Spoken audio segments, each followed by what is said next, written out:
What's up, everybody? Welcome to the Canes Insight Daily Podcast, powered by Anajar and Levine Accident Attorneys. Spring practice has started. Me and Pete were both out there yesterday. A lot to talk about, plus a big new commitment. One of my favorite players in the class, offensive tackle Ben Congdon out of Ohio. So a lot to get to, a lot of questions to answer. We'll get into it. First, I want to talk about some folks where there's no questions to answer. But if you do have questions for them, they'll answer them for you. That is Anajar and Levine Accident Attorneys. If you or someone you care about has been injured in an accident, you could be entitled to significant compensation. Dial 1-800-747-FREE, 1-800-747-3733. Take back control of your life with Anajar and Levine. Pete, hop in here. I might have made a mistake in the title. When you said camp recap, I thought you meant Under Armour camp that you were out at on Saturday. I didn't know we were gonna talk practice too. So Edit the title. Maybe I don't know. Maybe you do have to talk a little Darion Coleman. Yeah, let's I'll edit the title while we're talking. But yeah, man, I feel good about where we're at, man. Football's back. Commits are coming in. We're seeing high school camps, and then we're seeing real football like we did yesterday.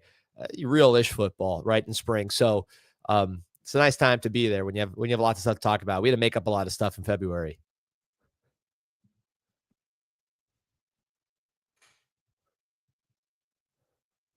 So P, what's up? No, I'm editing the title. Like you told me to. Sorry. All right, man. So so like we said, camp yesterday, able to see some stuff. Not nothing crazy. Got some injuries, nothing too serious, but some folks missing, some other guys stepping up. Just kind of sizing up transfers, kind of seeing how they look physically, that sort of thing. Really getting a feel for the team overall.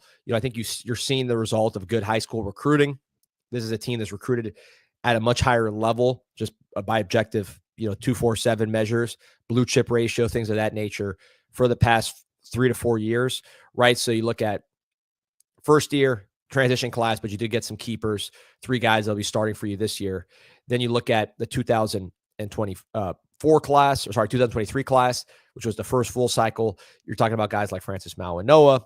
You're talking about your Mark Fletchers, guys like that. Popo Giro's out there running around. Ruben Bain, of course. Then you look at 2024 and, Armando Blunt's out there looking really big at defensive end, about 260 plus, but explosive and powerful at defensive end. Justin Scott, 5-star. The other 5-star looking really good on the inside. Marquise Lightfoot's out there running around. OJ Frederic, of course, freshman All-America last year. So you really see the results of all that high school recruiting just from a body type standpoint. And then you see the transfers. Carson Beck was there in the sling, or not in the sling, but, unable to throw, I should say. But he was out there taking kind of mental reps, being engaged. Then you saw all the transfer defensive backs, the Ethan O'Connors, Zechariah Poyser, who I want to talk about first because he kind of jumped out to me, Manuel Carnley, Xavier Lucas, man, I talk about a big athletic dude. He's a physical prototype out there, defensive back. Chris Ewald, someone who continues to get some buzz. Amari Wallace back fully healthy, running around. So a lot of really good stuff that you saw on the first spring practice. People say who looked good, kind of getting to the specifics. To me, it's much more about the way it all looks together from a eye test standpoint. And I think that's continuing to trend in the right direction. I know people say, oh, you say that every year. Well, we said it last year. Now you have 10 people in the combine, where in 22, when Mario first took over, you had 1 NFL draft pick, which was John Ford, right? So Manny's last year, 21, that draft, 22, which was before Mario's first season, but after he had already arrived, 1 draft pick, 7th round pick, 1st round management, you got the sweater on, John Ford. So I think it's not just saying it, it's something that you see in things like the combine, and we see in recruiting rankings, objective measures that are not, Canes fan sites. But me telling you with honesty, you're seeing body types improve steadily. I think that's just the accumulation, good recruiting in the portal, 2nd highest average class ranking this year, this cycle. And then, of course, the 3 consecutive top recruiting classes in the ACC. You see it on the field. Yeah, I mentioned it on my instant reaction from the car yesterday. And I told you who it was, D, but again, there's someone who's been around Miami before and had been around Miami in the last 10 years and knows what it looked like with Golden, with Richt, and with Diaz. And, he had a chance to go, outside. I was watching some of the DBs yesterday, and Poyser was the first person he mentioned. D. And then when I saw him when he came inside, I definitely agreed with that. Looks twitched up. And then he said the body types of the freshman defensive linemen, right? So that's what you need to see, because we talk about it all the time with these interior defensive linemen, with the defensive linemen in general. Getting those premier guys out of the portal is very difficult. It's expensive, and if they're in the portal, there's probably a pretty negative reason why they're in the portal, right? So you take chances on those guys because it's a premier position. But if you can continue to stockpile with what we're seeing, and even a guy like a Dante Simpson, who wasn't a big recruit in terms of like nationally, right? You mentioned John Ford. He's someone who he keeps being compared to from a body type standpoint. But if that's your lower end of the class, I really like where things are trending. Yeah, no question about it. I mentioned two guys, a couple guys in the opening I want to come back to, which is Zechariah Poyser. Just watching him, watching how twitchy he is, watching how instinctive he is, watching the way he plays the ball. Not tack. This is not even shells, right? This is barely shells. I mean, this is not thud. This is just kind of running around for the most part. I guess you see there was some thud, but it wasn't. There was a little thud. There was thud, but it wasn't the level of contact you'll see even next week at this time. Forget about full pads taken to the ground in a scrimmage kind of setting. It wasn't anything close to that. But with Poyser, you've seen it on tape at Jacksonville State. He was a freshman All-America, so you're not just projecting from, kind of an eye test at practice. But then seeing him on the same field that you saw our safeties last year, you just see more explosive athleticism. Jaden Harris was a very good athlete, but he wasn't as coordinated, right? You wouldn't put Jaden Harris at receiver. Poyser was a pretty good receiver there in high school and a good basketball player. Just a little more coordinated, playing the ball, just kind of natural safety movements on top of being twitchy and explosive. So he's almost a combination physically of like a Mish Powell with the smoothness, with the ability to play the ball, and then the Jaden Harris with the kind of explosive traits. But, he avoids the weaknesses of each player. Jaden Harris really struggled to come to, when it came to full contact and you had to tackle guys to the ground, particularly after he lost his confidence a little bit. He was really struggled as an open field tackler, kind of coming to balance and making the tackle. Mish just lacked a little bit of the explosive traits to carry him, a little to a higher level. He was very smooth, very coordinated. So I think Poyser does both of those things at a higher level. He's young. He's a freshman All-America, so he's still got upside. He just looks like a higher level to me than what we had last year. And if we had him last year, I think we probably, win an extra game. I mean, I think based on what I've seen on his Jacksonville State tape and it's just seeing him move around, he is a significant upgrade at a position where Miami was very, very, very weak. Yeah, I'm not too concerned in terms of the jump up in competition, because I think he's a guy athletically that can handle it without a doubt. Yeah, no, he because that's where the jump becomes from a physical athletic standpoint with these guys when you take that step up in level. Yeah, and it's the traits you talk about. I think he was a 40+ inch vertical leap. The only reason he ended up at Jacksonville State was he was in a small town up there by the villages, by near Ocala in Florida, this kind of north central part of the state, closer to Gainesville. Grew up a Canes fan, but he played receiver, he played basketball, smaller area. So, Gators weren't on him, UCF wasn't on him. So he just kind of slipped through the cracks. But then he switches to safety, red shirts, and now you see the explosive traits from the basketball court kind of take shape with the way he explodes. You see the coordination and ball skills from the receiver, and then he becomes a willing tackler. So all those things came together. Georgia was on Poyser. Miami beat Georgia really for two defensive backs, starting defensive backs, meaning Poyser at safety and Ethan O'Connor for the Washington State transfer at corner who was out there yesterday. So those are two guys that would have started in Georgia's defensive backfield if Miami didn't steal him. Right, and Miami then sent Jaden Harris, who will probably be a special teams player for Georgia. So that's a pretty good trade when you talk about getting two starters from a team that's traditionally elite in the defensive backfield and then giving them, your starter to play special teams. Yeah. Few questions here. D wanted to get to Canes Cats Heat 305 asking about which recruits are at practice. Obviously, it was a big weekend. We'll get into Ben Congdon's commitment later in the show. Tristan Keys, who we interviewed, that interview's dropping today. He's the number one wide receiver in the country that Miami's definitely in play with, from what we gathered talking to him and being around him a bit yesterday when we interviewed him. D, you can go down the list of any other guys. Cantwell, we did a story on CanesInsight.com. 7 million posts and counting. Did it all for free.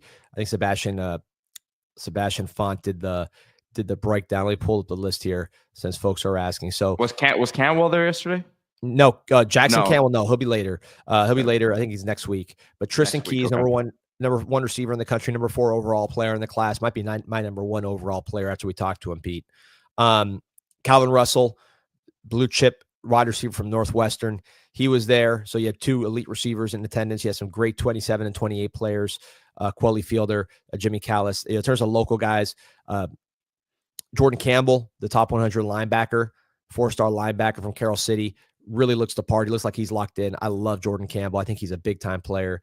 Ben Congdon, who we're going to talk about in a second, who committed. He was there with his family. His brother's like 6'10". I thought his brother was the recruit.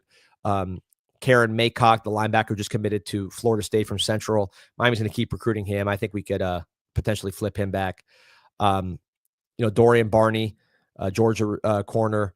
Messiah Hampton, who we talked about from the Under Armour camp. He was good. And then Javion Mallory, running back, who probably the next running back to commit to the Miami Hurricanes from West Boca. Highly productive player.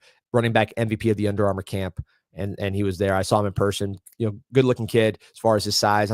He's not like Mark Fletcher, Jordan Lyle size, but he's not like small, right? So he's probably he's like average size, but good average, I guess you'd say. Whereas I'd say Fletcher's plus, and Jordan Lyle's plus. Like Jordan Lyle's bigger than people think. And Mallory is he'll be a solid 200+ pounder, 5'11", 5'10", no size concerns. Our guy Martin Doob asking, has Marquise Lightfoot put on good weight, guys? I mean, look, he to me he looked like he had put on some solid weight. I think when you talk about a guy like Lightfoot and even Elias Rudolph and a Booker Pickett, we should not have expectations for these guys to be 260, 270 pounds. Those aren't the types of players they are. They need to add good play strength and weight, but we also don't want them to get too heavy. They're always going to be guys who win with their speed, right? We need to get them to a point where obviously they're able to take on some physicality, take on some of the tackles and physical tight ends they're going to see on the edge. But I think the goal with those guys is get them in that 230 to 240 range pretty solidly for this year. And it looks like they're working there, but again, you don't want them to lose that explosiveness and twitch off the edge. D, I don't know if you have, similar thoughts as me on that. Yeah, no, he has a pretty, slim frame. I don't see him as being one of these guys who's going to keep blowing up and blowing up. I think he's pretty slim, but with Lightfoot is that he does have some power, right? He packs a punch. He's not soft at all. That's why he played kickoff this year, right? He was fast. He likes contact. He can deliver an explosive strike. So I think it's more about just with him, I think getting as big as you can get without losing speed, which is not going to be, to me, overly huge. It's going to be slow progress more than, super rapid progress, I think, on that front. I think with him, it's more about how do you use the body you have and the advantages you have, of course, with speed and explosiveness to win, right? And to make an impact. I don't think you're going to turn him into, Tyler Barron. That's just not who he is. KJRC says it's early, but where do you predict this recruiting class to finish? Things are looking good so far. I think it's going to be a great one. It's going to be a great one. It's going to be better than last year. I think it's going to be much closer to 2 years ago than last year. Is it going to be top 5 again? I don't know, but I think top 10. I thought last year would be top 10 given how we played on the field. But I think the defensive recruiting slipped a little bit. There were a couple issues that allowed us to drop to 13. But I think I feel good about this year being a top 10 class. It's off to a better start. You're looking at some of the guys that are on campus now. Again, we'll post tomorrow or later today the interview with Tristan Keys, which me and Pete did. Great kid to me. After he's number 4 in the country according to the rankings. I've watched film on all the top 10 players, and now having met him in person and seen him, and just coming from the Under Armour camp and seeing what other pretty good, highly rated receivers look like, he is to me the best prospect Miami's after as of now that I've seen.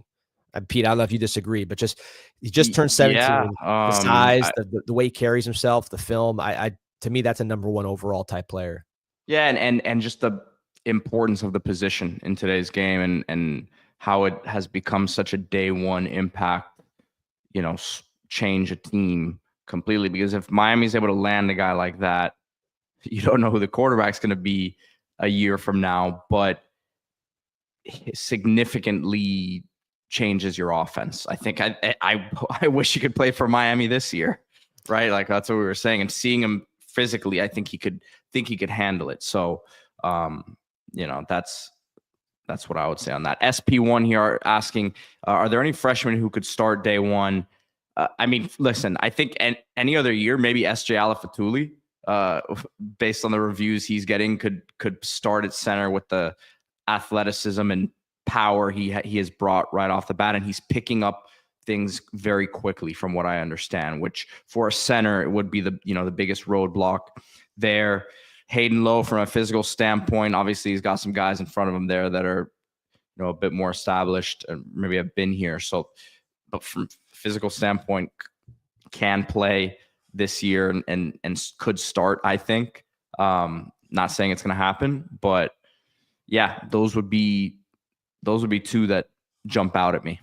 Yeah, with SJ, it's going to be how can he handle the size, right? Once he puts once they're really rolling with the pads.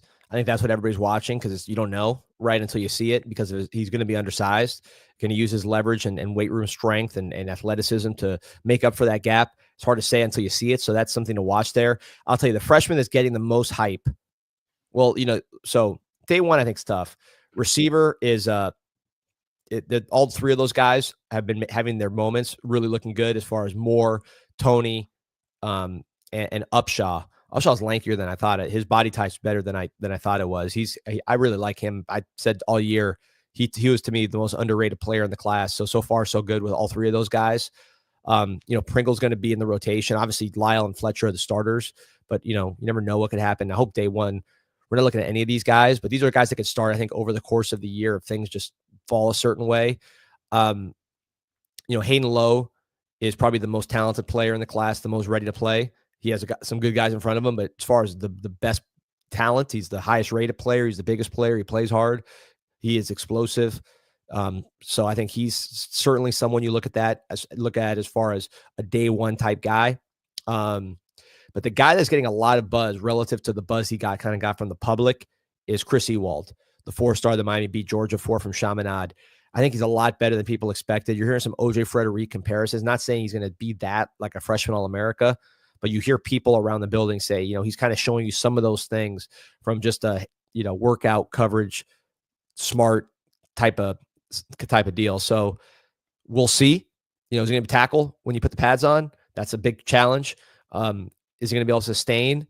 We'll see. But, Chris Ewald's got some very early buzz for someone who, doesn't have the most hype around him for being a 4-star player we got from Georgia, or beat out Georgia for. Do you want to get into Ben Congdon? Yeah. Let's get into Ben Congdon, man, because I don't want to bury this guy, because to me, we talked about him on earlier shows. I love Ben Congdon. I'm not just saying that because he committed. This is exactly the type of guy that I like at this position, just top to bottom. He fits the profile to a T. You look at just a picture of him, and I'll send you a picture in a second of this guy. But being a top wrestler in Ohio, which for those of you who wrestle, he's from Zora, Ohio. For those of you who know Ohio, like wrestling there is a lot higher level than it is here in Florida, right? We have some good wrestlers here, but Ohio's a whole different animal. And this guy is a top heavyweight wrestler. He cuts to wrestle there. He's 6'7", which, that height, obviously the length and stuff is tremendous when you talk about the position of tackle. But for wrestling, that's a lot of leg to grab, right? That's a high point of leverage if you want to knock someone off balance. So the fact that he's able to be balanced enough to be a heavyweight wrestler with success at 6'7" is huge. You see him here. Look at his stance. Stance is such an underrated thing when you watch these offensive line films.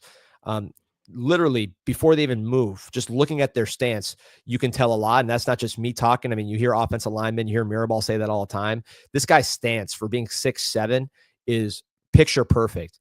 He's lean. He's got a big lower body. You know he's going to grow into his size. He's a wrestler. So the conditioning part, the mental part, the mental toughness part, the hand fighting, the leverage, the balance, that's all going to be pretty close to as good as it gets, especially considering the fact that he succeeded at wrestling in Ohio. That's something, that's something Mirabal always looks at.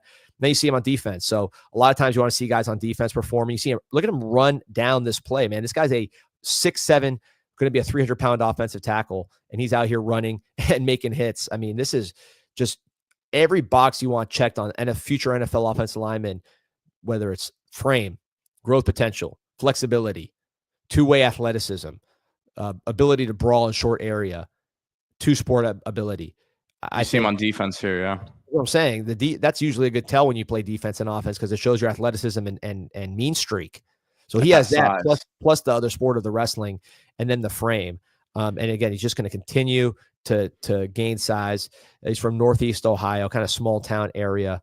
Not playing the greatest competition in the world as far as just high school competition. But look, what does he do with that competition? He dominates it. His brother's even bigger than him. I saw his brother walking around. He's like 6'10". We should probably recruit him too. The whole family's big. Pete, I'm going to send you a picture here. Tweet. Well, and as you're doing that, I wanted to get to this question Chris Grotto has asked us a couple of times, and I see Kane's Cats Heat 305 asking it as well. And I think there's a bit of a negative connotation to it. And he says, do you think Congdon will affect our chance with Pepe and Cantwell? Obviously, two highly rated guys, Kenye Pepe and Jackson Cantwell, also that Miami's recruiting. And a few things on this. I think, number one, Miami kind of views these guys in a similar light. I think Congdon, they see him as one of the best tackles and offensive linemen in the country. Miami's losing 4 starting offensive linemen next year, right? So that's a pretty easy sell if you're an offensive lineman. So I don't think the commitment of one of these guys is going to negatively affect the other. And from what I understand, when you recruit, and this is how generally these offensive linemen are recruited, you have your group that you want before the season, right? Before the recruiting cycle, you kind of recruit them as a whole. It's not necessarily like some of these other positions where, yeah, if Miami lands a Tristan Keys, I could see that scaring off another top flight receiver, because there's only so many balls to go around. But offensive linemen, it's a bit different. And from what I understand, they're trying to recruit these guys all together. It's not like a one or the other thing. Yeah, I mean, there's 5 players on the field, right? So I don't think it'll hurt at all. In fact, it helps because when you see a guy like this on the visit and you kind of watch the film and you know he's a bad boy that can kind of probably beat you up, that you're gonna want to play with him. So I mean, look at this guy. I mean, this guy's 6'7". You see the legs, so you know he's going to be able to gain weight. The upper body, that's lean right now if he's wrestling, but that's probably the easiest place to put on weight. It's much harder to put on weight in your legs. So this guy at 2, whatever he is, he's cutting, I don't know what they cut down to in Ohio for heavyweight, but he's probably cutting 10 pounds just to make the heavyweight. He'll be 300 by the time he gets here easy. And it just looks the way you want it to look, man. I don't know what to tell you. This guy to me, 3-star, no chance. I'd put him up there. I mean, I'd honestly put him up there with the guys like the Pepes and the Cantwells, in my opinion, for what I value. Yeah, I would too. From what I've watched, I would agree. I don't see. I think his feet are on a different level than what Cantwell's are, to tell you the truth. Look, you see him playing defense. I mean, again, we've seen like Ryan Moret from Southridge, right? Who's also a really good wrestler. He's a center, like Zach Frazier from West Virginia, who went to Pittsburgh, right? Really good center there. Those guys are what you expect when you say a wrestling player, because they're 6'2", right? So they don't have to cut that much weight. They have pretty good leverage.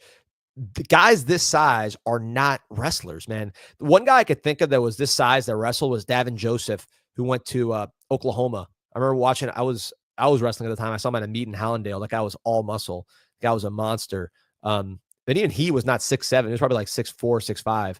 So it's just an unusual profile. The defensive clips just further show the athleticism. I think this is going to be, if he works hard, which you assume he would, given his pedigree and where he comes from, being that wrestling background, I think you could be talking about a legitimately star player here. This is, to me, nowhere near, like, Mirabal, like Juan Minaya last year had some size, some things to work with. Mirabal took him as a 3-star. Some big schools were after him. Penn State, who was after Minaya. They were also after Congdon, by the way. Penn State and Arkansas, which I thought was a great sign. Right. 2 very good offensive line schools. You got Minaya, but you knew Minaya would take some work. Now we're starting to see Minaya start to make progress, but you knew that was going to be, more of a projected player. This guy, to me, I put him more in that high blue chip category. Daniel Rhodes says WWE body type. That's right. Old school WWE, because these days they're kind of small. This guy would tower over everybody with that size. But yeah, man, I would love to. I actually watched one of his matches, like the last period there. One of his matches was on Twitter, wrestling matches, and I mean, he definitely can move. He doesn't wrestle just like an ogre. He's pretty athletic on the mat too. Hassan says 2-part question. D Money, do you think we have a good shot at Keys? If he's just going to Miami to visit and then sign somewhere else? Also, what do you think about John Cena joining the great one, The Rock? I would say with Keys, I mean, we'll post the interview, guys, so we'll ask him all these questions, and you guys can judge for yourself. This is a long interview. He's very much animated, so it's not like your typical, 5-minute. And it was in person sit down, so it's not like we were over video. We had got a better feel for someone's feelings about something. I got the sense he really loves Miami, the city. I think he's a very smart guy. I mean, this guy just turned 17. You'll see. That's one of the reasons why, to me, he's kind of number one prospect in my personal board. You just tell, really smart guy, 17. He looked at the whole thing. He's very conscious that Miami has 3 receivers in the combine, right? That was a kind of a big thing for him. He likes Cristobal a lot. So I say those 3 things: like the head coach, sees the fact that they've had their one offense and that they had 3 receivers in the combine. So that box is checked. And then he likes Miami a lot, the city. He said he's been to Miami like 5 times before even that visit. Yes, not necessarily unofficial visits, but yeah, just like with his family and stuff like that. Yeah. I got the sense that LSU. I was gonna say, I think he likes LSU a lot. His favorite player is Odell Beckham. LSU's been the best receiver school, right? I mean, we can't argue that. When you have Malik Neighbors and Brian Thomas, you had Odell Beckham and Jarvis Landry. Who's Justin the other? Jefferson, Jamar Chase. So you have it's pretty crazy. Yeah, 3 pairs of elite players. You're not going to beat that ever. I mean, unless you go on another. But he mentioned the number 1 offense, last year. So if you follow that up with another top 10, top 15 type offense, which I think this could be if everything falls into place, right? I don't think it's that far off to say that. Then you do that 2 years in a row. It's a pretty good sell as well. And look, LSU is not the best recruiting school right now. I mean, they're doing okay because they're LSU, but I mean, Brian Kelly's a jerk, So, and they've not met expectations on the field. It's a big season for LSU. Just for, if you look at their team, they brought in a lot of transfers. They were probably one of the most active teams in the transfer portal. Me and Pete talk about that a lot on Group Chat Football Live, a show that we do, just kind of talking national football. But they didn't. Look at last year. They had a good class. I believe they were top 10, but it's not like they were killing it recruiting. They lost the number 1 player in the country, which was obviously a huge blow to their class. They finished 10th. LSU did. Miami finished 13th, and we were shedding tears. So, and that was with 23 commits for LSU. So, this is not the peak, I would say, of LSU as a recruiting force. This is just my opinion. So I think that gives you an opportunity to slide in there. Of course, proximity is going to favor LSU, and the fact that they produce the best receivers is going to favor LSU. So I think that's the team I keep my eye on. Tennessee, I've heard some buzz there, but I think, Miami, he was very clear. He loves the city of Miami, doesn't like being cold. He could, he was talking like he wanted to live in Miami after his, when his career, just for life, right? When he's in the NFL or whatever it is. Most people do. Most people do. I mean, look at the house prices in Baton Rouge. So, compared to Miami Beach or Miami, Coral Gables. So, we'll see. I think we're in the game though, for sure. He took an unofficial and he's going to take an official. So we're in the game there. Boyo asking, why do our freshmen seemingly not break through at other bigger programs they seem to? I mean, look, a couple years ago, I saw Ruben Bain, Francis Mauanoa, have some of the best freshman years I've seen in a while. Fletcher was awesome as a freshman. OJ Frederico's freshman All-America last year. OJ Frederick last year. Yeah, I think Chris Ball's talked about this on some of his interviews. He keeps track of this stuff, but I'm pretty sure that Miami's had the most freshman All-Americas of recent years. Depending, in Chris Ball always kind of like fudges the numbers. I think maybe it's because Frederick as a corner is not. It's not like he's scoring touchdowns every game. Francis Mauanoa as a right tackle, you don't hear his name called because he's blocking. So it's not the same as a Jeremiah Smith or if a Lyle had a bigger role last year, which obviously you saw the guys in front of him. So a lot of it's case by case, but I think they're giving guys opportunities. I think you could say maybe like Golden, I feel like didn't trust the younger guys a lot of times. Like he was a very veteran ran coach. I think Diaz to a certain extent as well. I feel like the best guys play under Mario. Yeah, and so Boyle changed it to game-breaking freshman. Look, Jeremiah Smith's the best player in the country, right? He was the best player in the country in high school. He was the best player in the country probably by the middle of the season of this year, towards the end of the season. We did our playoff preview for Group Chat Sports, and I said he's the best, him and Ashton Jeanty are the best players. And, of course, he proved that in the playoffs. So that's not typical, right? I think if Jeremiah Smith came to Miami, he'd break through too. I think with comparing it to like a Trader, who's also a really good player, you had 4 NFL receivers with 3 at the combine plus Isaiah Horton, who will be at the combine next year if he stays healthy. So there was a lot of people in front of him. You look at a guy like Jordan Lyle, right? I mean, he was pretty explosive. What he averaged 8 yards a carry, but you had Damian Martinez ahead of him. You had Mark Fletcher ahead of him. Miami's running game was one of the best in the country. I believe we were, in terms of power 3 teams, we were number 3 in yards per carry power 4 teams. We were number 3 in yards per carry behind Kansas State and Notre Dame, both of whom had running quarterbacks. Never took tackles for loss. Were completely dominant on third down, third and short. So, who doesn't play there? So I think it's a lot of things, but nothing. I wouldn't put Mario plays a lot of freshmen. We're always at the top of the list for freshman snaps, and I believe we were last year as well. So let me see what else here. Johnny Lagoon asking about the wide receiver targets for the class. D. Yeah, so I mean, we've been talking a whole lot about Tristan Keys. Hey,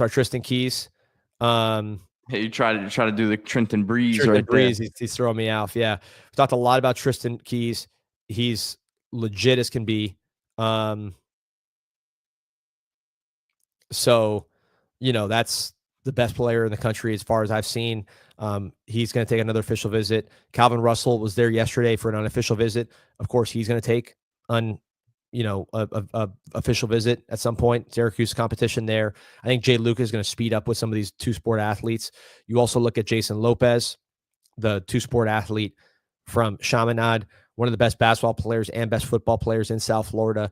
To me, he's a must get. Kind of, I know you don't want to take so many slots. You took Malachi Toney last year, but this guy's elite. I think he's bigger than Restrepo from what we saw yesterday or on Sunday. We'll talk about that in a second too.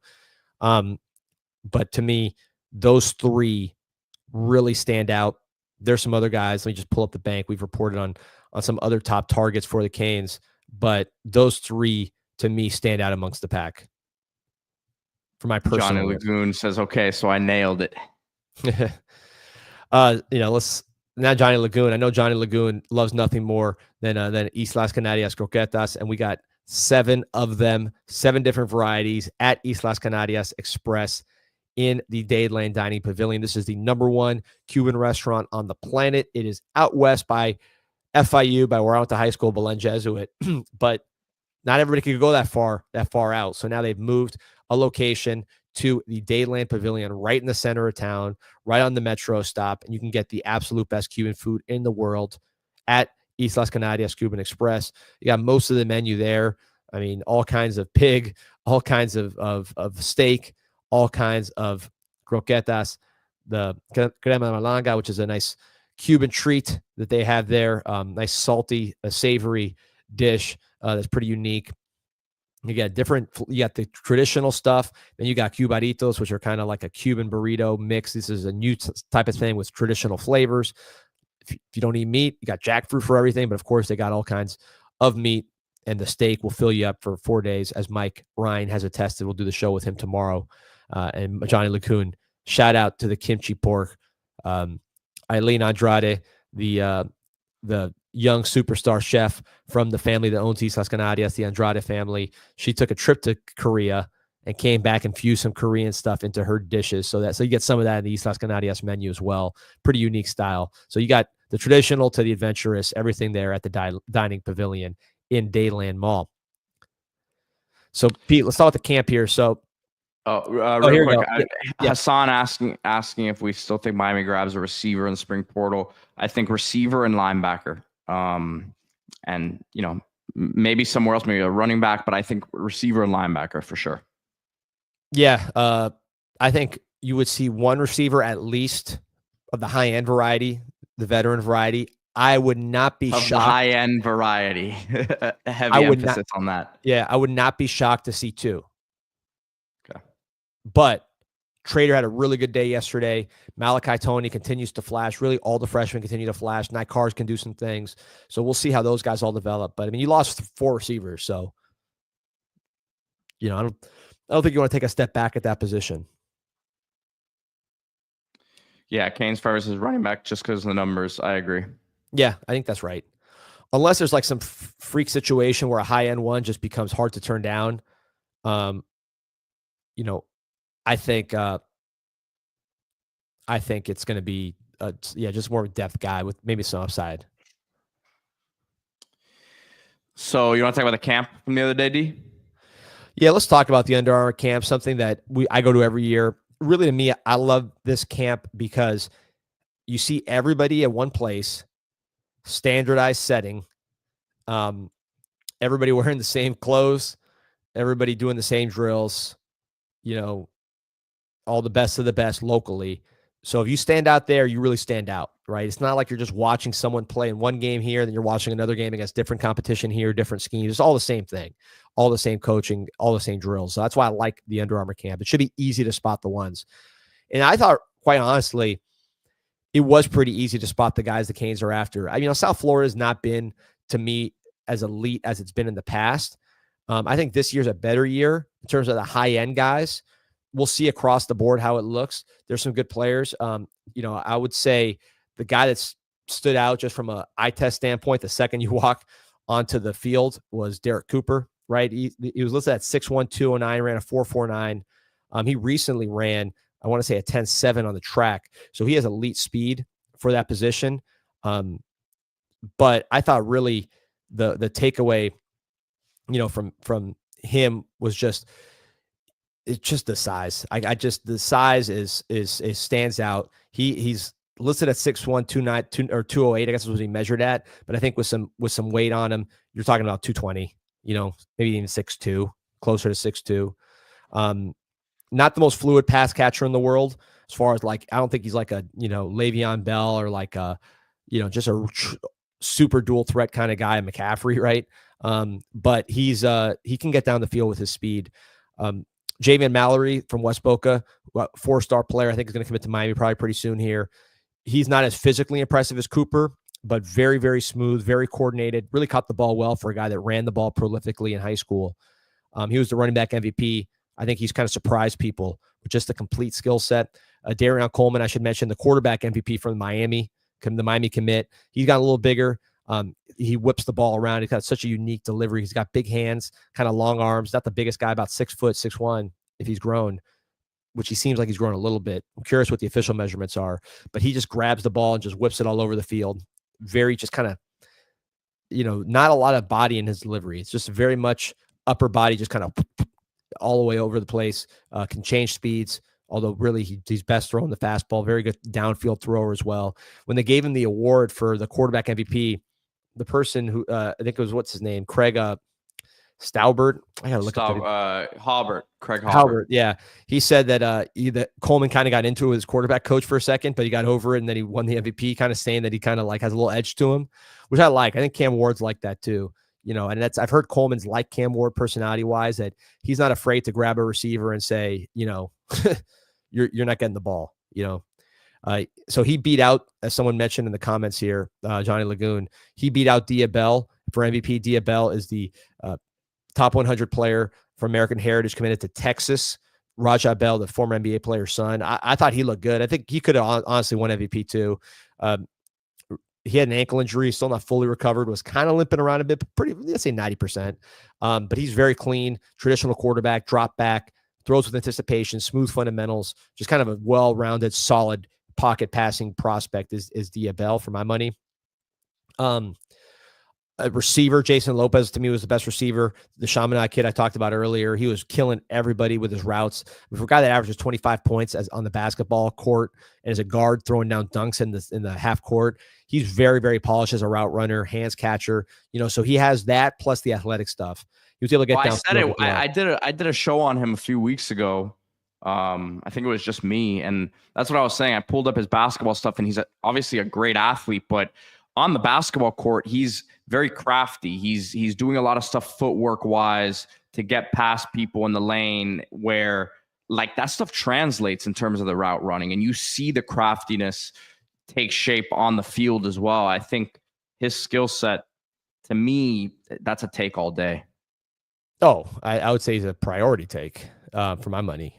He's big time player. He has it all. I mean, he's not the biggest guy, but I don't think he's not 5'9", So I'm a big fan of his. Calvin Russell was there. He looked good. He's tall, skinny guy. I'm not going to put him in the Jeremiah Smith category. I'm not sure he's in the Tristan Keys category yet, but he has upside to get there. He was really light. I think basketball season took some weight off him. So I'm curious to see what he looks like when he gets some more size on him, because he really is pretty light right now, but he's definitely 6'5", 6'6", made some contested catches. He can run. I think the weight's going to tell you the story with him. If he really bulks up in college when he's playing only one sport, and maybe not because he wants to be a dual sport guy, but just when he just gets a little stronger, I think you'll see him take a big jump.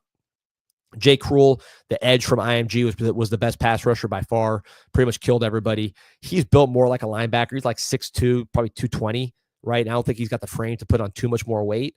So that's the kind of the question with him is, where do you play him? He's really a 3-4 outside linebacker. I don't think he's like an every down edge, even at the college level.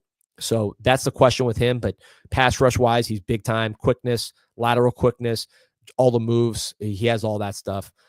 Jordan Campbell, the linebacker commit from Miami. Linebackers don't do much in this setting, but just seeing him walk around, it would have taken 2 seconds for anybody to spot, which linebackers committed to Miami.